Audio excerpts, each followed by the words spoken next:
What's up, everybody? This is Jay with Infamous Kicks here, back again with another video, and we're actually going to be talking about something very interesting today that I don't think I've seen done at any sneaker store in a while. Probably similar tactics, but nothing to this level.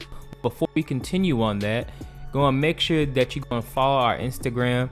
I'm going to tag it somewhere on the screen, and with it, just make sure that you just keep up to date with it. Make sure that you follow it, keep up to date with all the releases, all information that comes out, and as well, also make sure that you like, favorite, and subscribe to the YouTube page so you can keep up with everything that's going on, so I can go and give it to you if I can't get you on Instagram. So this whole thing that's going on with this Jordan store, is actually not even like a third-party reseller store, how you probably gonna think. This tactic is done at an authorized Jordan store in Dubai, of all places. And one more update: Sneakers Day, they usually do it in the UK, but this time around they're actually doing it inside the United States for the first time ever, and it's gonna be on September 9th. But the crazy thing about this whole thing for Sneakers Day is that it's been confirmed that they're not doing any collabs at all that's going to be re-releasing. So all these are just going to be regular shoes that just wouldn't release and had no collabs, which are a good amount of shoes that's still pretty hype, but just no collabs, so you can get that shit out of your mind. So back to the main story. I'm gonna go let y'all listen to the video first about what's going on at this particular Dubai Jordan store. Went to the Jordan store in the Dubai Mall, get the shoe, and they said, oh, this is a special release. This is a limited edition. To buy the shoe, you have to buy something else in the store as well. I'm like, what? And it wasn't announced in advance. Oh, yeah, no, this is a special release. You have to buy something else to buy the shoe. Not cool. So again, it wasn't you had to buy another Union LA product. So it's not like Union, Chris Gibbs, his company, is asking me to do this. This is the store in the Dubai Mall, the Jordan store, which is a Jordan branded Nike store. It's not like it's a third party reseller. This is the main Jordan store that said you have to buy another product in the store. It doesn't matter what it is. Something cheap, you know, shoe cleaner, laces, a shirt, another pair of shoes. And I'm like, why? Why do I have to buy something else? I'm already paying over market for the shoe. I'm already paying 1,000 dirhams because I live here in Dubai. Why am I paying more for a second item for a special release? Now, if you want to advertise this in advance and have a sign up that says, you know, when you buy this shoe, you must buy something else, maybe, but this is just them strong arming. I'm trying to get their sales totals up. It looks at me, I said, it's okay, I'm good. And he said, okay, then you don't have to. It was suggested, it wasn't required. Well, I know enough other people that went to the store today, this morning. They were there since 7:30 in the morning, and it wasn't suggestion. They had to buy something else. They made them buy another item. So I'm asking the question to the Dubai Nike people, the Jordan people, is that really what you want? Are you going to say that we have to buy another product to get your product? I mean, I don't need any more things. I don't need these shoes. I want these shoes. I don't need them. So I'm asking the question, is that really your policy? You're going to say that we have to buy another product when we buy your shoe? So now that you guys have seen all three parts of this guy's story and seeing how he is an avid collector of sneakers, it just is a little bit weird when it comes to this type of tactic that Jordan's doing with making you try to go and buy another product just to go and buy the actual product that you want to buy. That's kind of a weird tactic. Only times that you would probably see something like that, maybe be like a buy one get one free type of deal, but usually they don't make you buy it. They're not forcing you or strong arming you. It's more or less, hey, you can get one for free and get one for equal or lesser value, but you're paying for the more expensive one. See, that makes sense. But if you're over here gonna make someone buy, like, let's say like a pair of socks or like a shirt, like he said, so you're spending however much it costs, because since he's in the UAE, their currency is stronger than the dollar. So now you're spending more money than what you would buy it stateside to now go spend it in a whole nother country that's gonna be charging you more money for it, because that's just currency, so you just kind of dealt with that. And now B, now on top of you buying it, now you got to go buy like an additional item just so you can.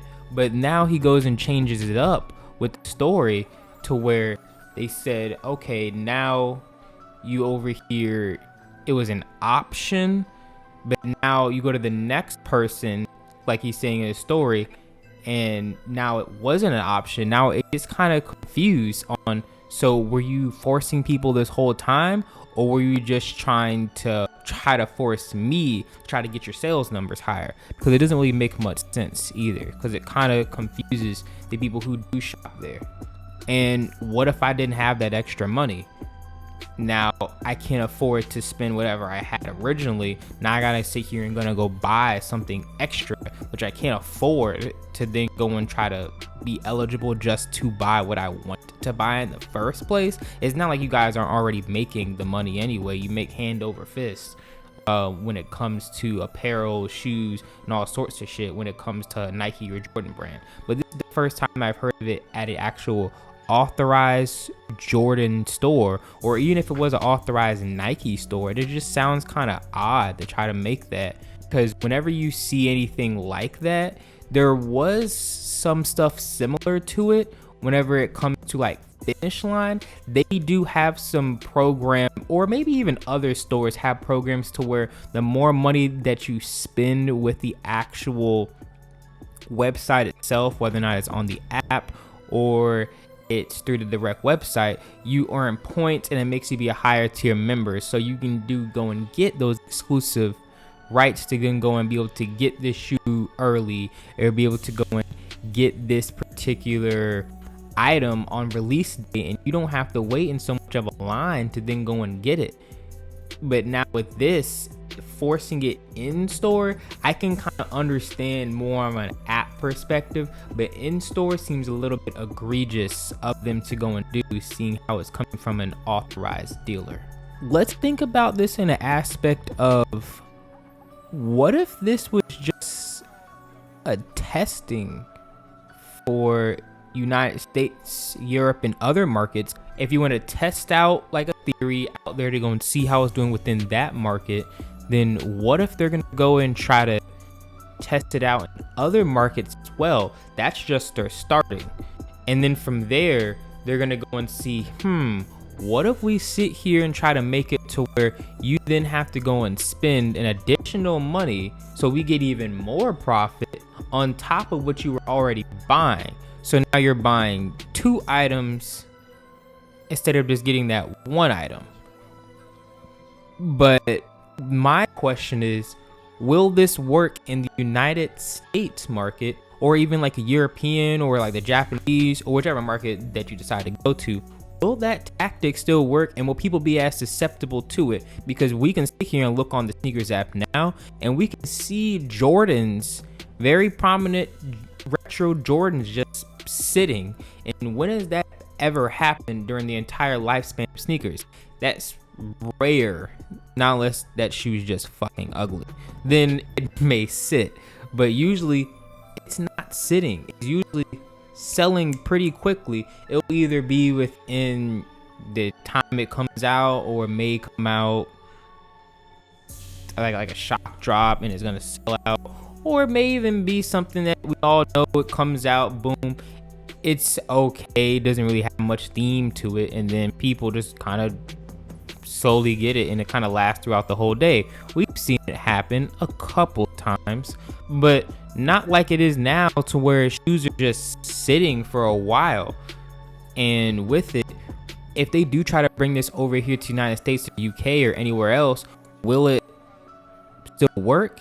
And what are y'all guys' thoughts? Because you can see on mine is I'm not really fucking with that, because if the price is already $225, I'm not trying to spend an additional $15 plus tax and shipping. That's crazy. So what are you guys' thoughts about this whole tactic that Nike wants to try to go and possibly implement, or it's just at the store, just that particular store only? I want to know. Just leave them down inside the video for the comment section so we can all go and have like a discussion about it, or just go and leave them on Instagram, because I'm gonna go and promote this video too. So we're gonna go and talk about it on Instagram too. So if there's anything else you guys want to go and recommend, just go and send it to the Instagram, or just go and recommend it within the comments so we can all go and talk about it at a later time. But with it, just to go and let you guys know again, you want to keep up with all these videos, all these updates, just make sure to go and follow us on Instagram and also YouTube. You want to go on favorite, like, and share. This is all your friends, uncle, brothers, sisters, whoever you got to share this with, to go and make sure that we get the information out here so everybody can go follow our page and all other sneaker communities out there. All right, thanks guys, have a blessed day. All right, I'm out.